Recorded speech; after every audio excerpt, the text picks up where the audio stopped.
Morning, Shannon. Good morning. How you going, man? Good, mate. That's good. So you've approached me recently with the expression of interest regarding some sort of fitness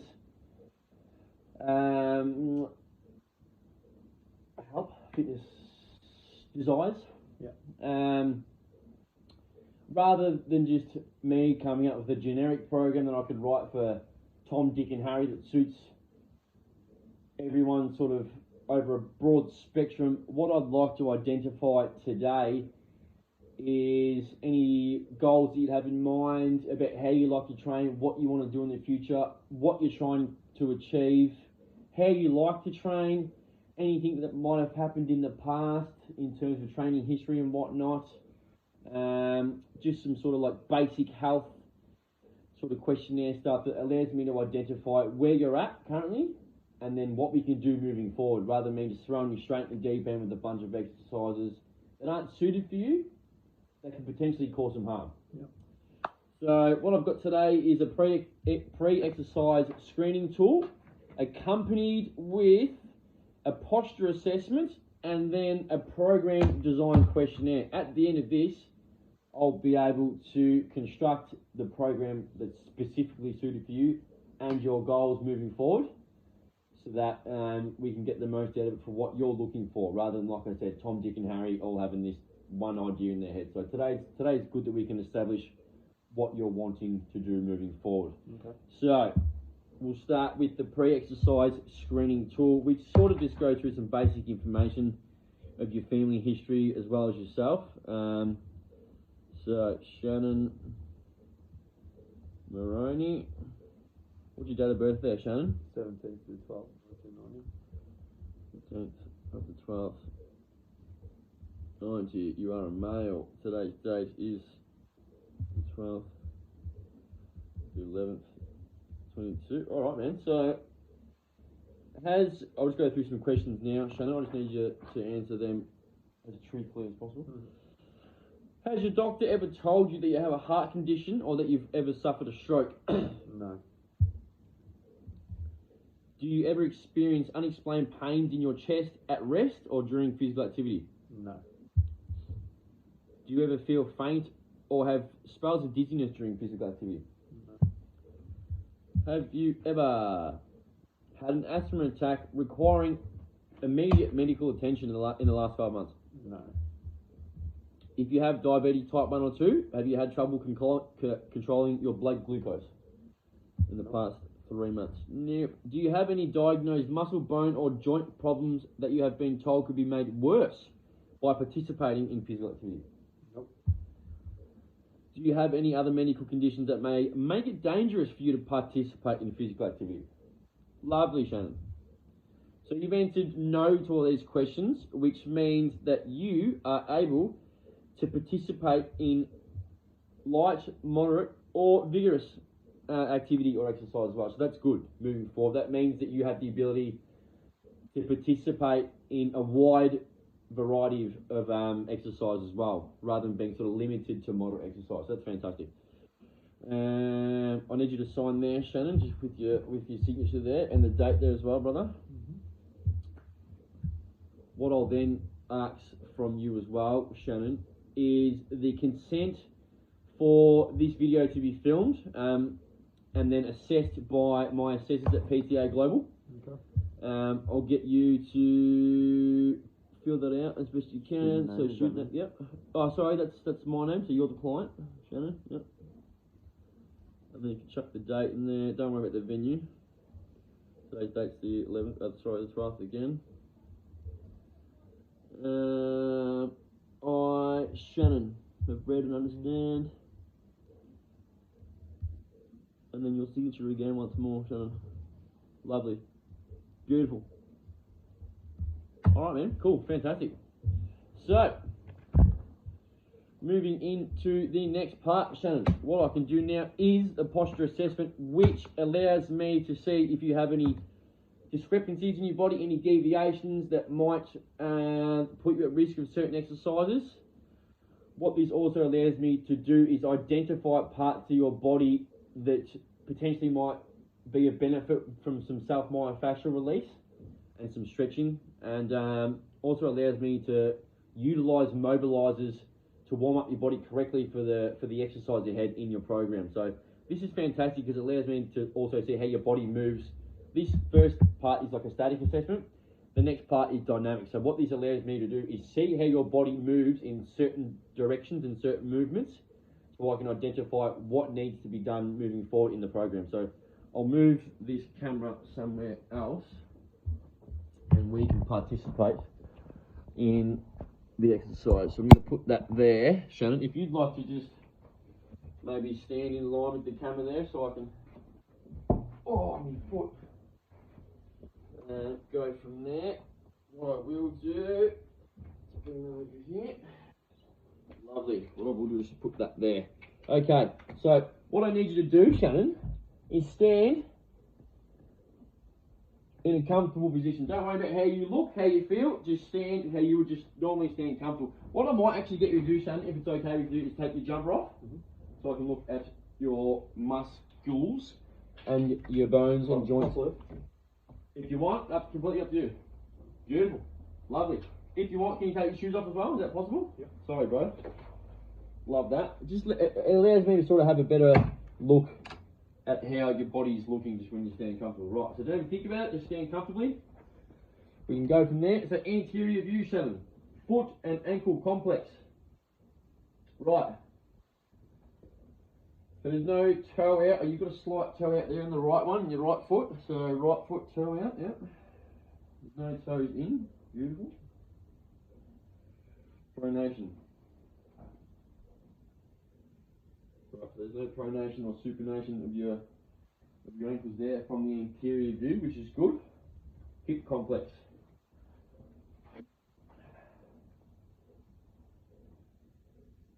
There's no asymmetry there, so your hips are quite level there, Shannon, which is good. There's no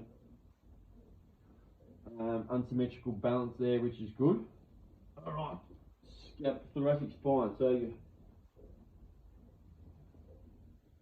you've got a slight deviation in your left shoulder. So your left shoulder's a little bit lower than your right one, which is completely normal.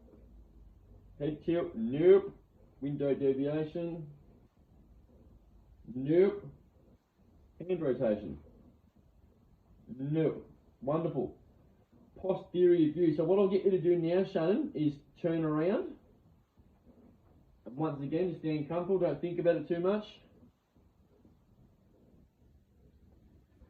Okay, so looking at your ankle complex again. There's no inversion or eversion of your ankles, so your ankles aren't bowing in or out, essentially. Knocked knees. No, your knees are fine. Bowed legs. No. Nope, no bowed legs there. Good. Now, from the posterior view again, your hips are fine once again. So your hips are at the same level, so that's beautiful. Nothing wrong there, Shannon, that's good. Thoracic spine. Scoliosis. No, your spine is beautiful, mate. It's nice and straight, which is good. You don't have a winging scapula, so your scaps aren't, a winging scapula would be you winged out, so that's good. They're not like that.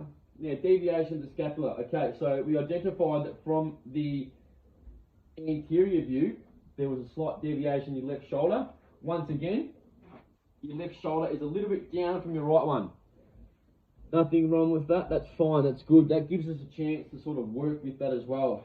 Okay, Shannon, last one. I'll get you to turn it laterally, so to your side. Once again, getting comfortable.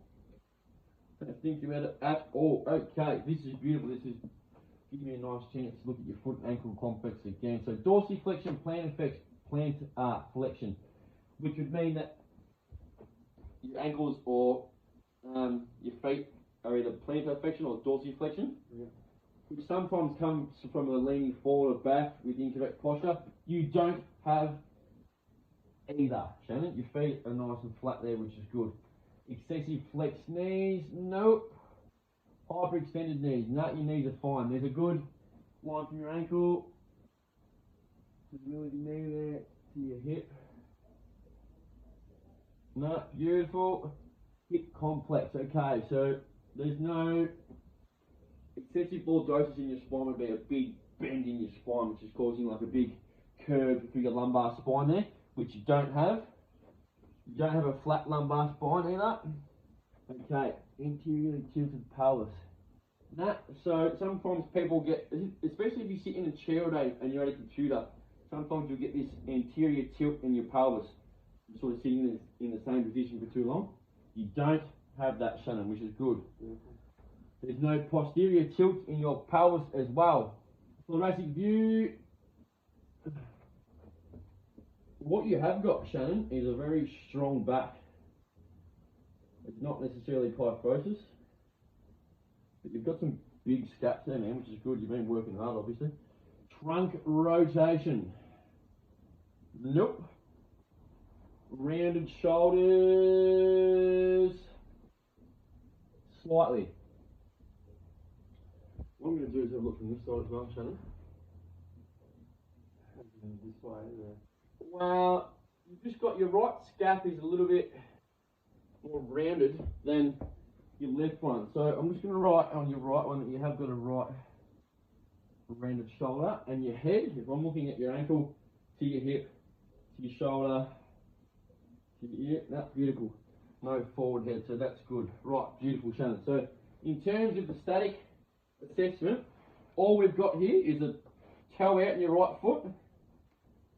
Your left shoulder's a little bit lower than your right one.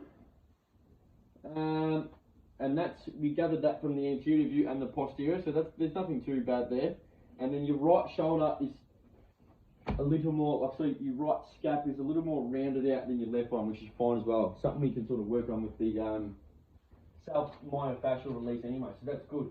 All right, Shannon, moving into the next part, we have a posture assessment which involves a bit of movement, which is good because, like I said before, allows me to see how your body's moving in certain movements. So the first one is purely a sagittal step, so you're stepping forward as comfortably as you feel.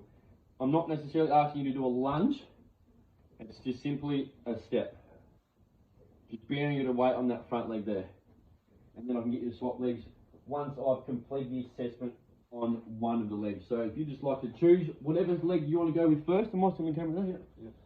Whatever leg you want to go with first, right leg, fantastic. So we're going with the right one, sagittal step, front view.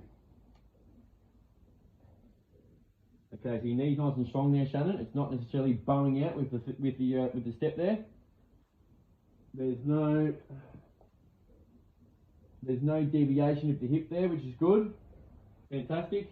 Stance foot. Nah, your toes on out, which is good. Excessive pronation of the placing foot. Nope. So your foot's not wobbling there as you're taking that step as well. I'm going to keep getting you to do that step, Shannon. And what I will do is assess it from side view. Heel lifting on the stance foot. No, actually it's not for once. Heel lifting on placing foot. Nope. Poor control of tibia on the front foot. Nah, good. Beautiful. So your tibias are working well, your tibials, good. Flexion of trunk. Beautiful. All right, cool. So that's good with that one, Shannon. But that last one, sometimes people have an excessive flexion of their trunk as they're stepping. They might either be going backwards or forwards. You didn't have any any of that flexion of your trunk, which is good. Now, I'll get you to do the same thing, Shannon, but with the left foot.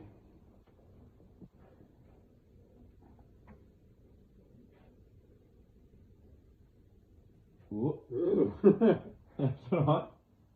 That's good, no, beautiful, yeah. I think that just step was a bit too far out. Okay, so there's no medial deviation of your knee there. All the hip, no, your hips are nice and stable there, which is good, beautiful. Stance foot, toe out. No, your toes on out, which is good. Pronation of the front foot, of the placing foot. So when you're placing that foot, your feet are not pronating on, which is good. Okay, so side view again, Shannon. Keep going with that same foot. Doing a good job, man. Heel lifting on the stance foot. Nope, which is quite rare. A lot of people do lift that heel up on the stance foot. Placing foot. Nah, good. Control of tibia on both feet is fantastic. Once again, there's no excessive flexion of the trunk. Wonderful, Shannon. Good stuff. Okay, so there's actually no... Sometimes people will have like at least one. For instance, I might even have it. So see how my heel's lifting up there on that back foot? You didn't even have that, which is quite rare. So good on you, man. It's quite good to see that, actually. Okay, so the next movement, Shannon, is a lateral step or a lunge. So as a demonstration, with this one, it is a bit more of a lunge. So rather than just a step, just a slight lunge. I don't need you to go right down and complete a lunge, just a lateral step and a bit of a lunge. What this gives me a chance to do is see how your body lands over your joints. So some people, as they step, they might be like, what? Or the same way right over. What this allows me to do is see if your body and your head stay in control over your knee. So this is good. Whatever one you want to go with first, Shannon, is fine. Right leg, cool. Right, so your knee stacking over your foot well, which is good. Your hip stacking well over your foot, good. So is your head, fantastic. Front view of the trunk, right, so. No, there's no excessive flexion of your trunk there. Beautiful, nice. Lateral flexion of the trunk, so that would mean that you're flexing laterally, which you're not, which is good. Front view stance leg, so the lateral border of your foot off the ground. Ooh. Slightly, okay. So that's your right one, okay, so that's quite normal as well, which is good. Okay, right. If you want to switch sides now, Shannon. So the only thing that I've identified there is that when you're doing the lunge, which I think is normal, the lateral part of your foot there is slightly coming up. Okay. Which just might mean that your peroneals or your calf muscles might be super tight. We did just run 13K. Yeah. So it just might mean that your calves are a bit tight and that's causing your foot, the lateral border of your foot to come off the ground, which is not bad at all, man. So if you'd like to participate in the same movement now, Shannon, I can watch the same thing. Okay, so your knee, and that's stacking over your foot well, your hip. Beautiful, stacking over the hip well as well. Your head, is your head stacking over your foot? Certainly is, good. Flexion of trunk. Nah. Beautiful. There's no flexion in the sagittal plane. There's no flexion in the lateral side there as well, Shannon.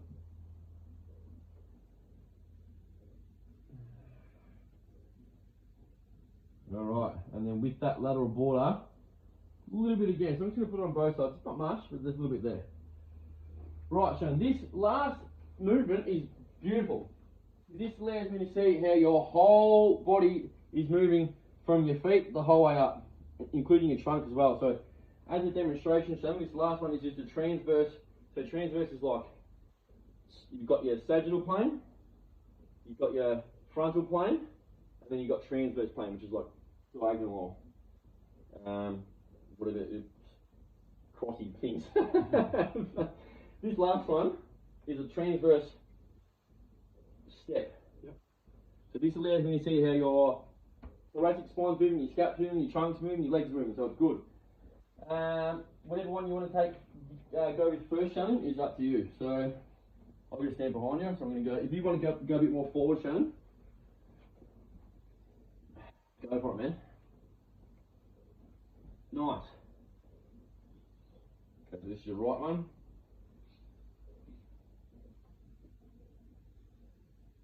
There's no secret moving there, it's good.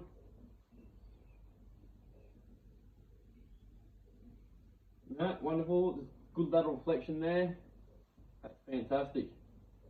Excessive trunk rotation, right, there's not that. So your trunk or your hips, for instance, you're not flexing forward or backward, which is good. Now, I haven't even told you, but your head is following your hand well. Without me even prompting you, your head's following your hand as you turn around. That's fantastic. And there's no segment to that. It's moving fluidly with that rotation. That's good. You're not like twisting your head sort of halfway and then jerking your head towards the end there, which is good. Your stance leg is remaining straight, so that's good, man. Well done. If you'd like to switch to the other side now, Shannon, whenever you feel comfortable.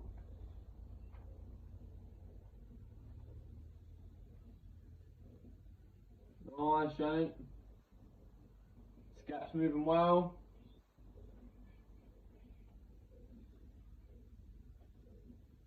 Nice lateral flexion there of your trunk, which is normal. If there wasn't, it would be poor. We have to write that down, so there's not. Now your trunk's moving well.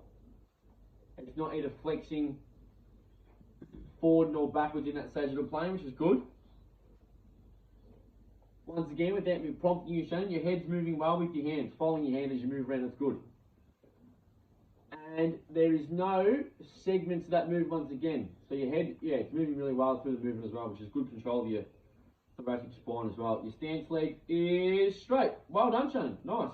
Okay, so within that one, that movement there, sometimes what you might have is weird flexions of the trunk, either laterally or in that sagittal plane as well, which you didn't have any of that. So that's good, man. Beautiful. Beautiful. What we can now do is move back to the couch and finalise this last little part. Chuck some clothes on again, mate. Go for it. Keep yourself warm, bud. We did just do a big run. Don't want the body cooling down too much.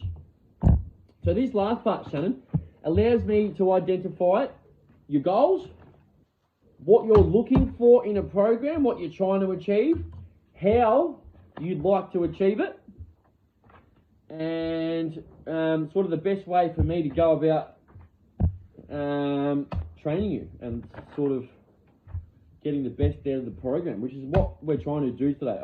This is not about me, it's about you. I can train you in whichever way I want to train you, but that's how I want to train.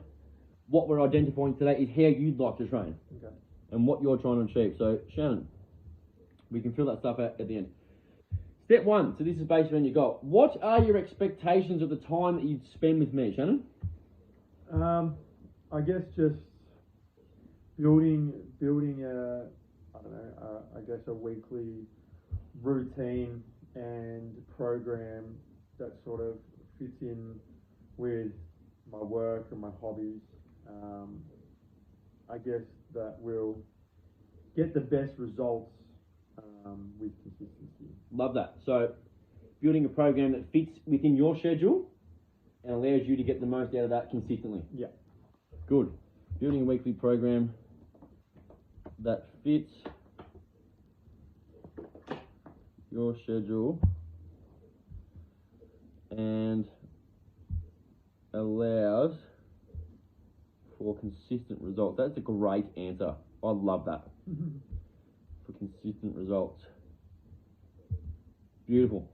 Sometimes a lot of people in that sort of question, they just be like, I just want to feel good. Yeah. Which is good. And that's grouse. I love that. I love that I want to feel good. But this allows me to know that you want a weekly program that fits your schedule and you're looking for consistent results. That's grouse. What outcomes do you want from your exercise program? So I don't know. I guess just building a good base for like my cardiovascular exercise, like running and cycling and stuff. Love that. But then also combining that with weightlifting and building muscle. So good. So you're looking to build a base for your cardiovascular fitness. Yeah. And then you'd also like to have that foundation involved with your resistance training as well. Exactly. Yeah. Beautiful. Building a good base for cardiovascular performance accompanied with your resistance training goals as well. Cool.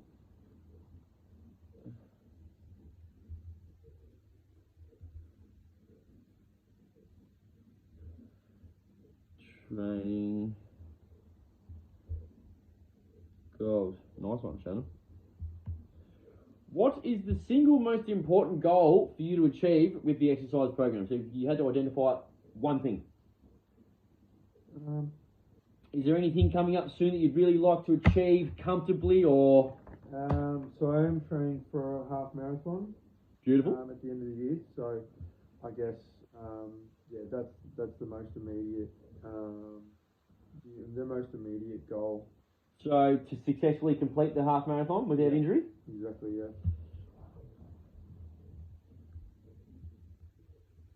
Lovely. To successfully complete a half marathon without injury. Cool. In what time frame do you expect to achieve your goals? Well, obviously I'm already training for this kind of blind. So the run is in a month. Yep. So I guess 1 month. Yeah, a month. Good. Lovely. Love that. One month.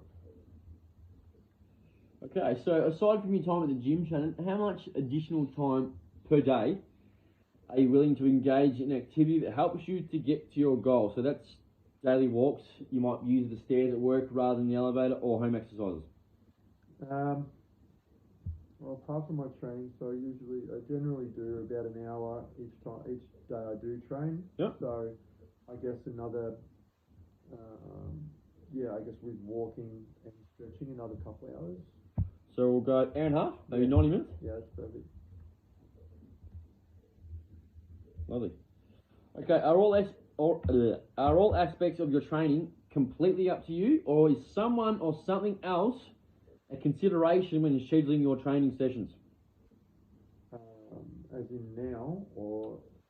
Well, are all aspects of the training, so moving forward in this program sort of thing, is it all up to you, or is there someone or something else that's pushing you to achieve these goals, or is it completely up to you? Well, it's completely up to me with the guidance of, I guess, my trainer and program. Love that. So it's all up to you. All up to you, which is good. Means that no one else is sort of holding you accountable. It's all you. The only person holding you accountable is yourself. Exactly. That's good. So I dare say that the appropriate goal here is sports conditioning, which is good. Lovely. I haven't had the chance to do that yet, so this is great for me, Sean. Is it more important for you to be continually active and moving, or stationary during your workouts? Or both? Probably both. Nice. When you need to reduce stress, do you ideally enjoy activities to be physical, so in that term, exciting and adventurous, competitive, or social, relaxed, stationary and practical, or a bit of both? That's physical. Physical, nice. Do you enjoy exercise more when it involves a repetitive routine or one that offers variety? Honestly, probably a routine. Routine, nice, yeah.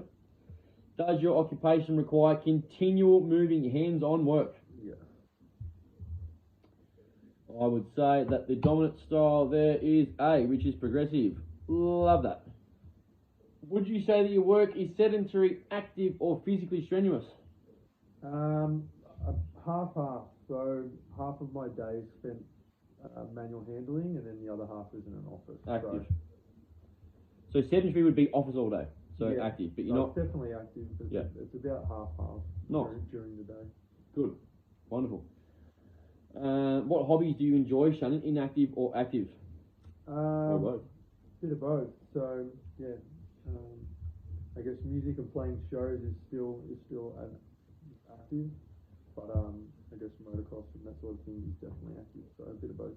Lovely. So do you regularly participate in recreational activities? So yeah. So we've got playing gigs. Yeah, performing, riding motorbikes, riding push bikes.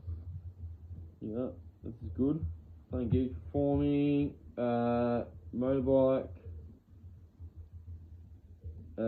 push bikes as well. Running, yeah.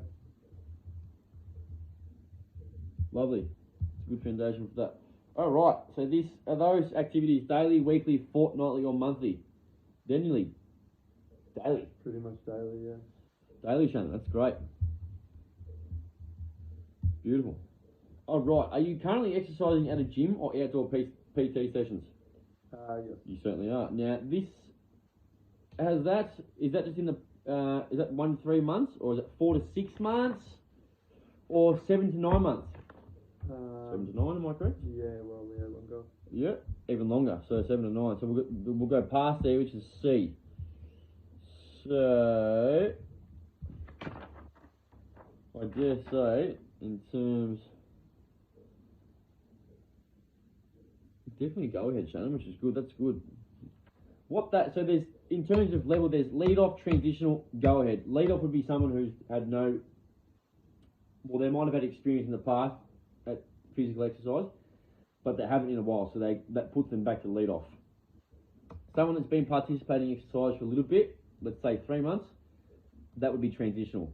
You are an experienced exerciser, which means you're go ahead. So that is good. What that allows us is that just means you've got more options in training. Yeah. Your body is comfortable to be able to move in 3 planes of movement, and we can sort of potentially do some more extensive exercises within the program as well that will suit your goals of the marathon. So that's great, man. We're going to go C. Motivation about the goal, Shannon. Why is this goal most important for you right now? As in the marathon? Yep. Okay. So I was training for it last year, and I lost a lot of weight during the training for it, but I injured my knee a couple of weeks out, so on the day I wasn't able to complete it. But after I injured myself, I continued with the training and with the proper list, not even a program, but I continued training. And now, yeah, I obviously want to complete it so I can sort of get the monkey off my back. After a year and a half of working towards it. So. Lovely. So this goal is sort of most important for you right now because this is something you've been trying to successfully sort of overcome for such a long time now. Yeah. You had that opportunity last year and it was taken away from you. So I think the goal is most important for you right now because it's something that you've desired for a long time and you've been building towards it for such a long time. Yeah. Okay, cool, yeah.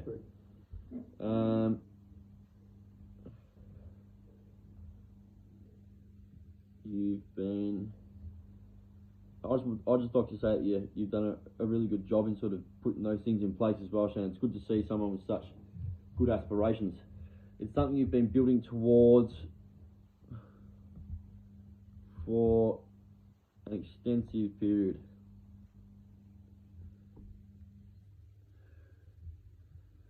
Monkey off the shoulder. That was really good answer. Monkey off shoulder. That's great. If you don't make these changes and stay the way you are, or regress in health and fitness, how will that affect your life? What consequences could occur? I just think after finding training and switching to a more healthy lifestyle and getting the body moving, it's also benefited my mental health as well. So I think if I was to take a step back and become unhealthy again, I think it would definitely it would affect everything in my life negatively, whether it be my energy, my sleep, my relationships, my friendships, or work ethic, or anything like that. So Beautiful. So like a decline in personal health, mental health, and physical health. Yeah, basically. Okay. So a decline in personal health, mental, and physical health. Good answer. When you do successfully reach your goal, in what ways will your life be different? I don't think my life will actually be different, but to be able to achieve, to take my body from here to here and be able to achieve it finally, I think will put me in a good stead to stay motivated and to keep pushing forward. And keep progressing, I guess. Love that. So let's say, you're saying that your life won't necessarily be different, but let's say what will give you the chance or the opportunity to do is move on to the next thing. Exactly, yeah. After you've reached your goal and you've got that out of the way, you can move on to the next one and set that up again. Yeah. Grouse. So, the ability to move on to the next goal in your life. Yeah.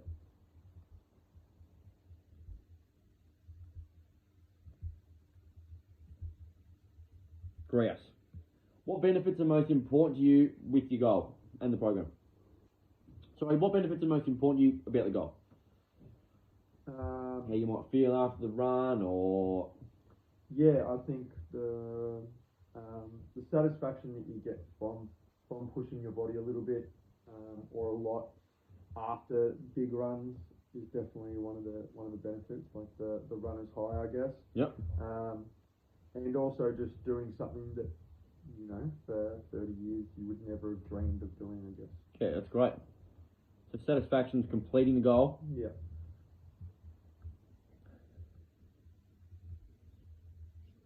Satisfaction of completing the goal that you've had set out for such a long time. So satisfaction of completing the goal that has been a desire for quite a while, and runner's high, which is great. Plus runner's high. Good one, Shannon. On a scale of 1 to 10, how important is it to you to make these changes right now? So how important is it to you to make these changes with the program to achieve the goal?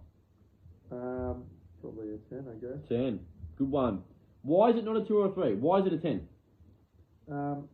Well, due to the injury last year, I think getting support and guidance at this stage of prep for the run is probably the smartest, and I think it'll benefit just staying healthy and moving the body in the right way and warming up the right way and warming down the right way. Definitely. To prevent injury. Grouse.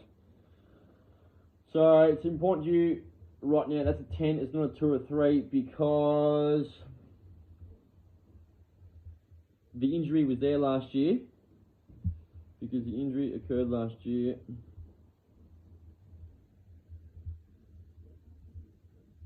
And now you know how to avoid it. So,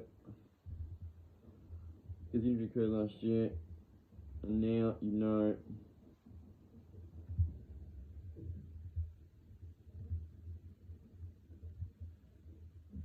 how to avoid it. Chasing success of the run. Nice. What would make it a high number? I don't think it could be any higher. Could it? No. Not if it's a 10. Nah, impossible. Very motivated, Shannon. Good. Do you believe that you can make these changes? Yes, definitely. Yes. Definitely. On a scale of 1 to 10, how confident are you, Shannon? Very. 10. 10. Lovely. What would make your confidence a high number? Impossible once again, one might say. That's it. Are you ready and willing to change at this time, Shannon? Absolutely. Certainly. In what ways do you believe I can help you, Shannon? I think you've got a wealth of knowledge in regards to how the body works, which is something that I basically don't, because I've been winging it for so long. So I think, because you also run and like I said, you know what's going on. So I think you'll be able to figure out where I'm lacking and movements and a program that can put me in a good stead to stay healthy. Love that. And also, progress. Love that. So maybe some professional knowledge to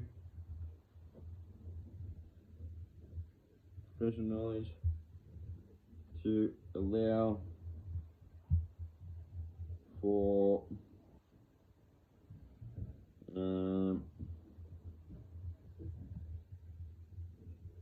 if I was to write professional knowledge to allow for great health leading into the run and after, would that be a good answer? Absolutely. All right. Professional knowledge to allow for great health leading into the run and afterwards.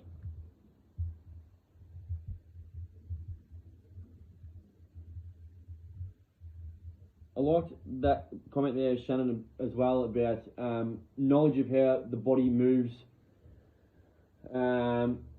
which, like you said, just sort of then you've sort of been winging for a while. You've obviously got a good knowledge of how the body works as well, but then do you believe that I can sort of help you with how the body might move in sort of different planes of motion and stuff as well? Yeah. Three-dimensional movement, I think, is a big one, which I'm sort of very happy to be able to pass on to you as well. So 3D movement. Now, 3D movement's fantastic, Shannon, because that's the way your body was designed by whoever put us on this planet. They allowed for your body to move in the sagittal plane, the frontal plane, and the transverse plane. And that's all your joints. That's your neck, not necessarily your neck, but your shoulder, your hips, your knees, and your ankle. They can all move in 3 planes of motion, but not many people do it. Moving forward, that's what I would like to sort of get happening. We'll involve that in the program as well. 3-directional movement is what's going to set you up for your body to run comfortably in the sagittal plane for a marathon if you want to do it. So double the half marathon. So today's been fantastic, Shannon. What I've got here is enough information that's based around who you are, the person you want to be, what you're trying to achieve, how you want to achieve it, and the best part about it all is that we can do it safely and without injury. So accompanied today with the posture assessment, the static and the movement part, the initial pre-exercise screening tool and assessment of your goals, I'm quite confident that we can set up a program that will assist you to complete the half marathon comfortably, easily, without injury, and then after the half marathon, you're going to want to do another one, and another one. So I'm very excited to work with you, Shannon, moving forward, and yeah, just thanks for your enthusiasm moving forward, man. So good on you, bro. Thanks, mate. Thanks, mate.